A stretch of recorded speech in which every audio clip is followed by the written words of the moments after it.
Bulletin की शुरुआत एक बेहद बड़ी खबर के साथ। बलूच ने पाकिस्तान में ट्रेन हाईजैक कर ली है।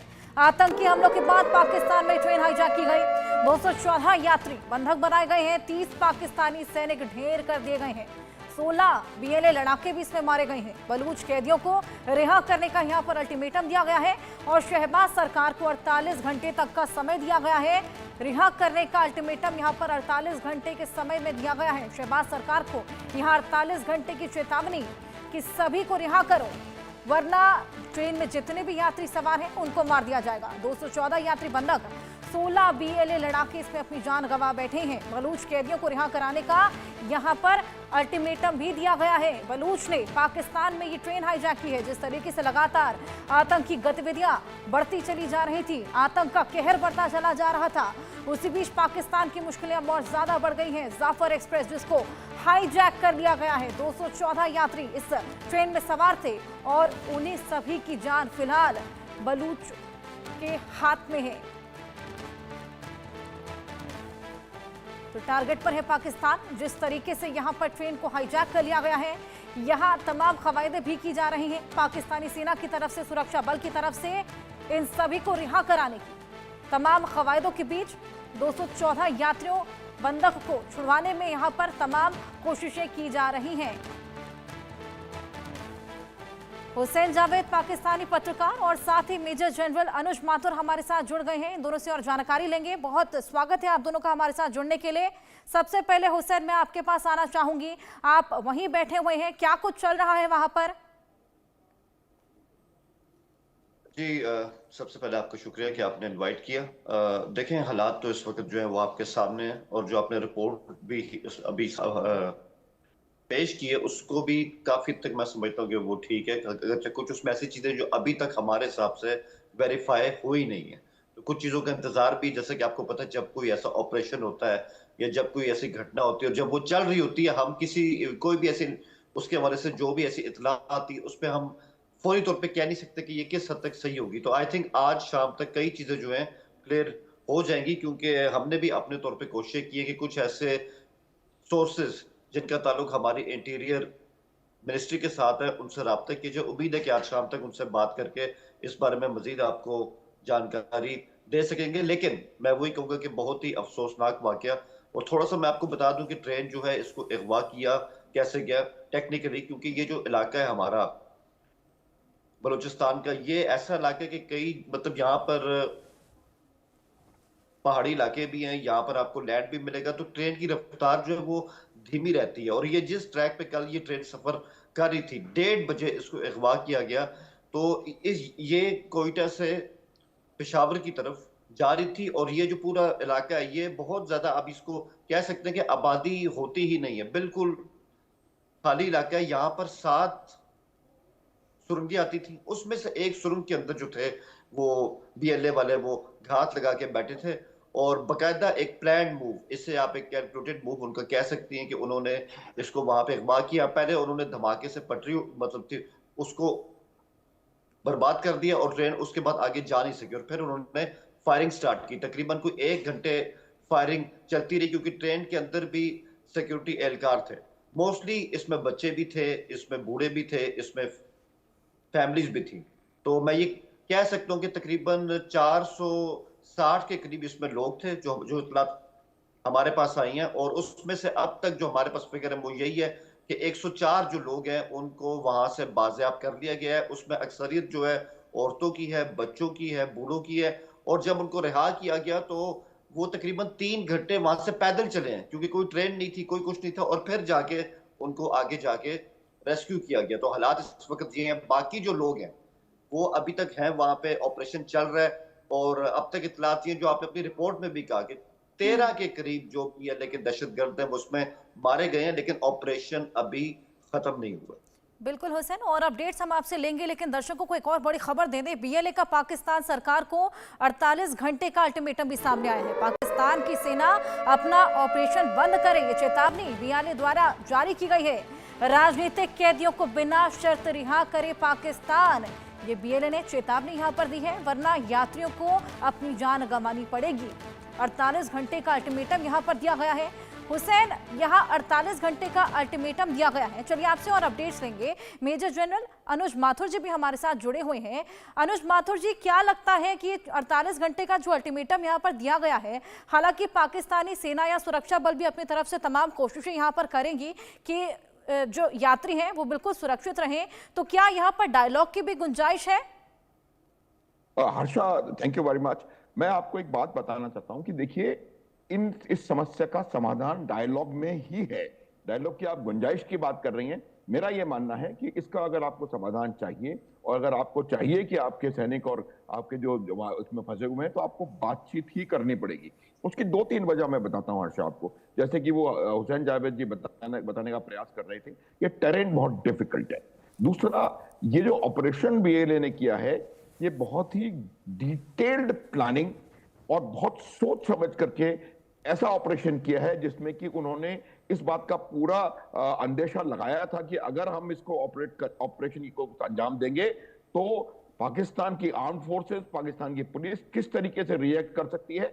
और उन्होंने हर कंटिजेंसी को केटर करके और ये लगभग फुल प्रूफ ऑपरेशन प्लान किया। डिटेल में ऑपरेशन प्लानिंग की गई है। 17 टनल से 8 टनल के पास किया गया है। यहां से सड़क की नियरेस्ट रोड है, आई बिलीव कोई 20-25 किलोमीटर दूर है, और कोई नेट की कनेक्टिविटी नहीं हो रही है। कोई उनके साथ, वहां के लोगों के साथ या रेलवे के जो ट्रेन में स्टाफ है उनके साथ कोई कांटेक्ट नहीं हो पा रहा है। ये तमाम चीजें सोच समझ के।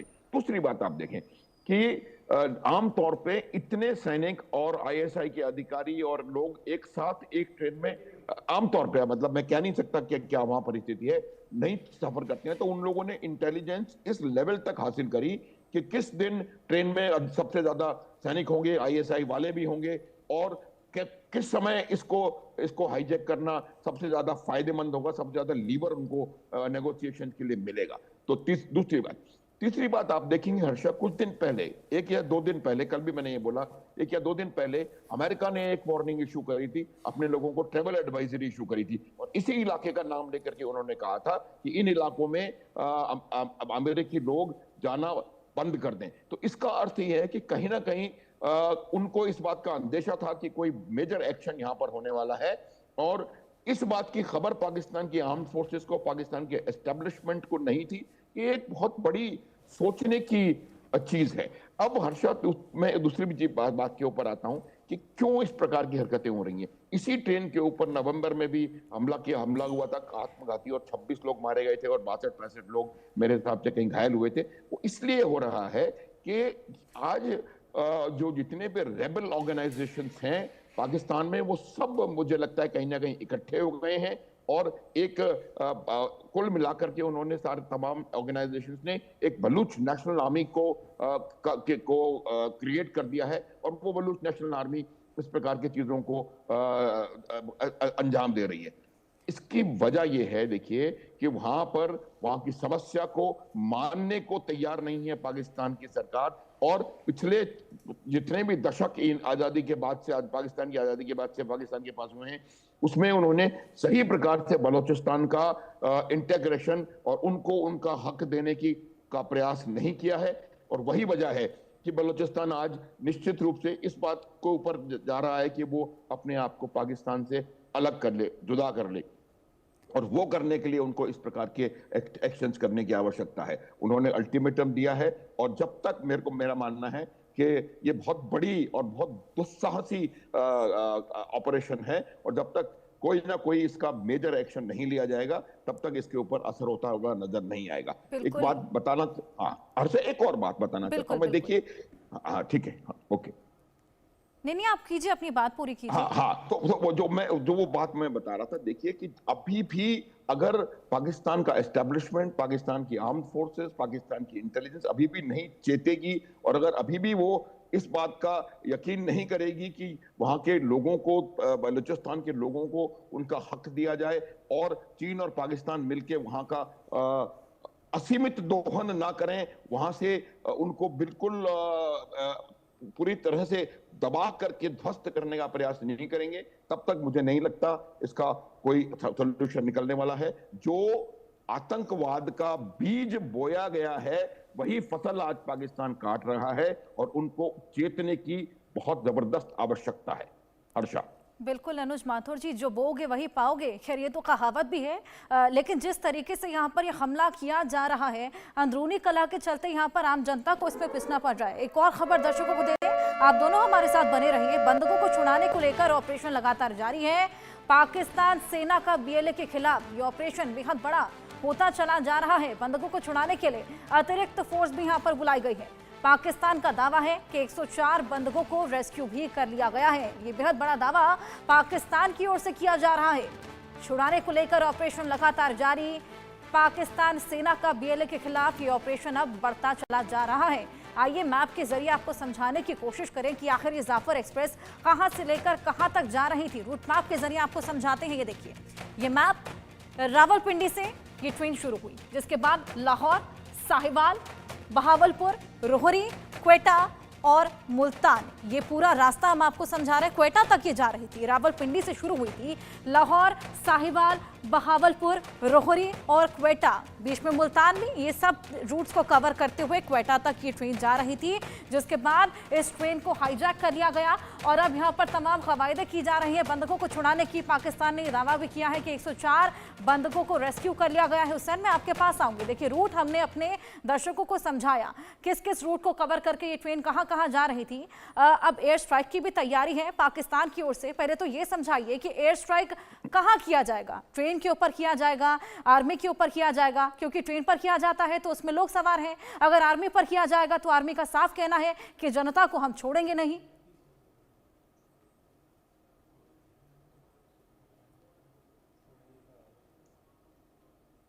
हुसैन, आप मुझसे कह रही? जी ओके।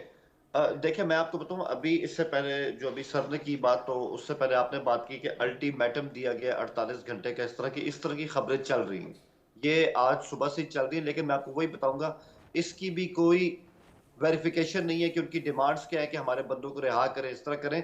तो मैं वही कहूंगा, अभी कई चीजें ऐसी सरफेस के ऊपर हैं जो वैसे तो सोशल मीडिया के ऊपर है, और लेकिन उनके अंदर कोई हम ये कह नहीं सकते कि उसमें कुछ कंक्रीट भी है। तो ये चीज बिल्कुल वेरीफाई नहीं है। बाकी आपने इसमें ऑपरेशन की बात की, बिल्कुल ये तो अभी होना है, क्योंकि देखें, जो अब ये एक वो चीज आ गई है, बीएलए मामलात को वहां पर ले जा चुकी है कि जहां पर आपको एक बहुत सीरियस ऑपरेशन करना पड़ेगा, जिसकी बहुत ज्यादा डायमेंशंस होनी चाहिए। और मैं समझता हूँ वो वक्त आ चुका है, क्योंकि ये this is the high time.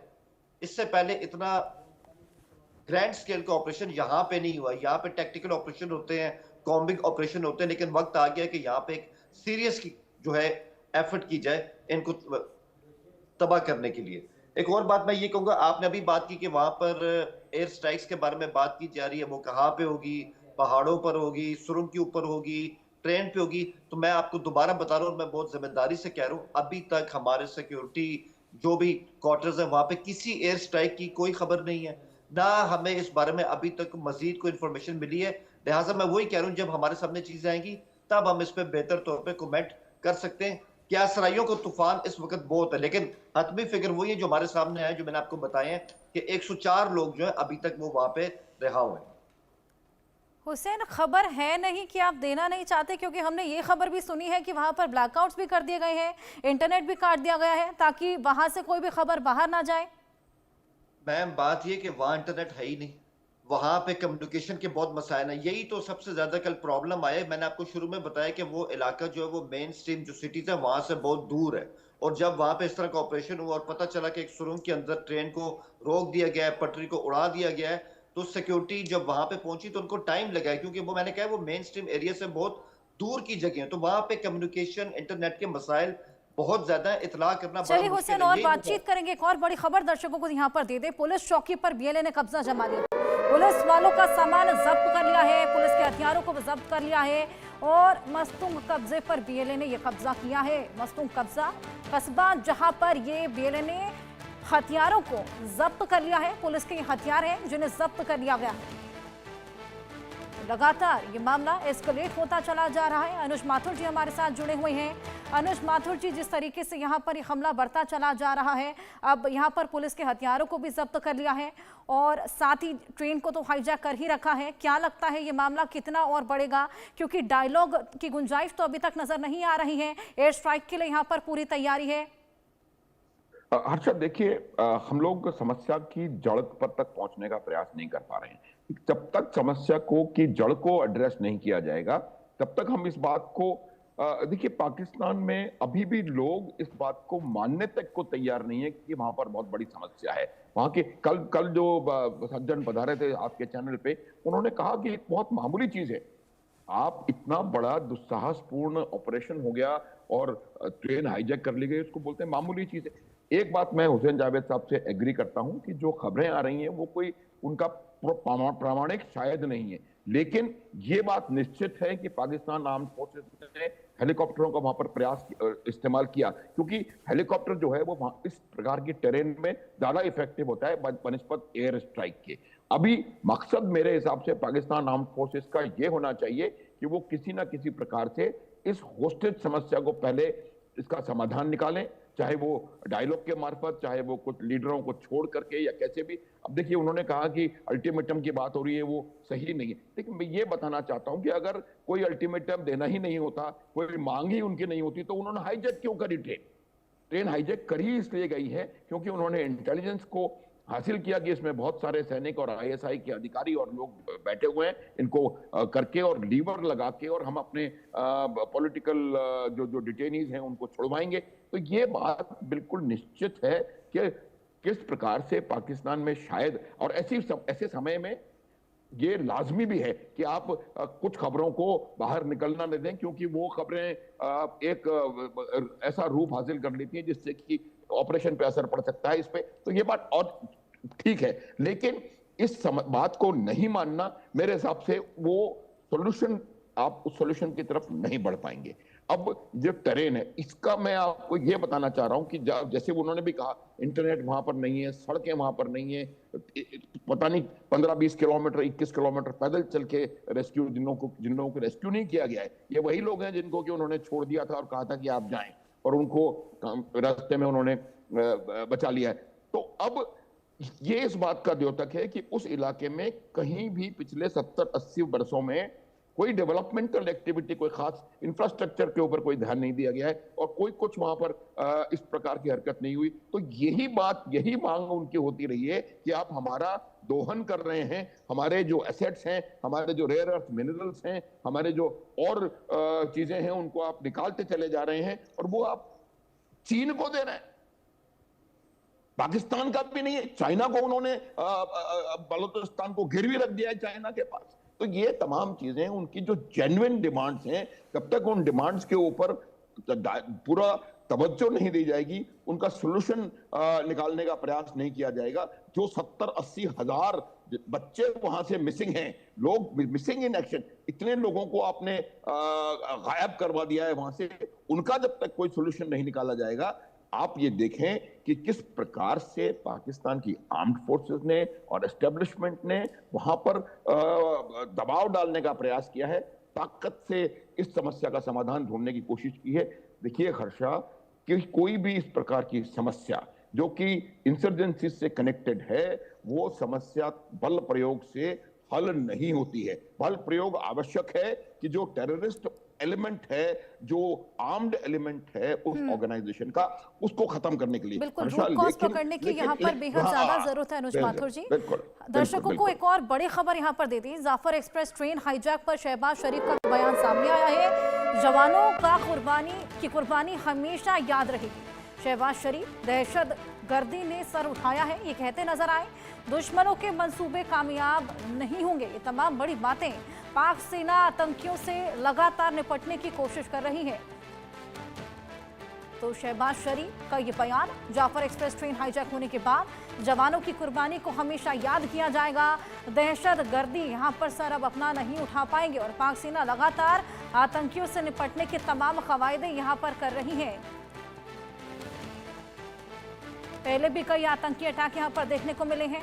Train hijack यहाँ पर हुई। ऐसे में पाक सेना आतंकियों से निपटने की तमाम कोशिशें यहाँ पर कर रही है। हुसैन, आप हमारे साथ लगातार बने हुए हैं और अब शहबाज शरीफ का भी बयान इसको लेकर सामने आया है। उनका कहना है कि पहले भी ऐसे आतंकी हमले देखे गए और पाकिस्तानी सेना यहाँ पर लगातार निपटने की कोशिश आतंकवादियों से कर रही है। जी हर्षा, मैं इसमें सिर्फ ये कहूंगा, देखें ये बात ठीक है कि ये तो हम इससे पहले भी मैंने कई बार आपके शोज में कहा है कि ये जो पूरा इलाका है यहाँ पे कोई इस तरह के जो मतलब आप ये कह लें कि दहशतगर्दी है, ये कोई नई बात नहीं है, इस तरह के वाकयात होते हैं। लेकिन ये वाकया जरा स्पेसिफिक है, इसके अंदर जो है मैं मतलब कल से मैं इसको जिस एनक से देख रहा हूँ वो ह्यूमन एंगल है सबसे इंपॉर्टेंट चीज, क्योंकि जहाँ पे बच्चे इन्वॉल्व हो जाएं, औरतें इन्वॉल्व हो जाएं, फैमिलीज हो जाए और वो इस तरह से हॉस्टेज बच जाए, तो बाकी चीजें मतलब टैक्टिकल बातें, स्ट्रेटजी वो जरा पीछे हो जाती है। सबसे पहले आता है ह्यूमन एंगल। तो मेरे लिए सबसे बड़ा कंसर्न वो कि सबसे पहले जो सॉफ्ट इसके अंदर जो लोग हैं उनको सबसे पहले उनकी सेफ्टी होनी चाहिए। और अच्छी बात है कि 104 लोग तो आ गए हैं।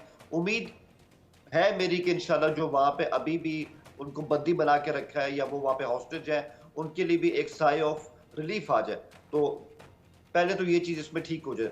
दूसरा वही है कि मैं माथुर साहब की एक बात से एग्री करता हूँ कि जब भी ऐसा वाकया होता है, अब ये कोई ये जो वाकया ये बड़ा हटके वाकया है, इसको हम बिल्कुल एक रूटीन का वाकया नहीं कह सकते। तो कोई ना कोई उनकी डिमांड्स होगी, कोई ना कोई उनकी शराइत होंगी। अब वो सामने कब आती हैं, उनकी डिमांड्स क्या है, ये देखना बहुत बाकी है। लेकिन मुझे उम्मीद है कि आज शाम तक जो है वो शायद इस हवाले से फैसला कौन किस्म की। बिल्कुल हुसैन, देखना होगा कि शाम तक स्थिति क्लियर होती है नहीं, क्या कुछ और अपडेट इस पूरे मामले को लेकर आते हैं।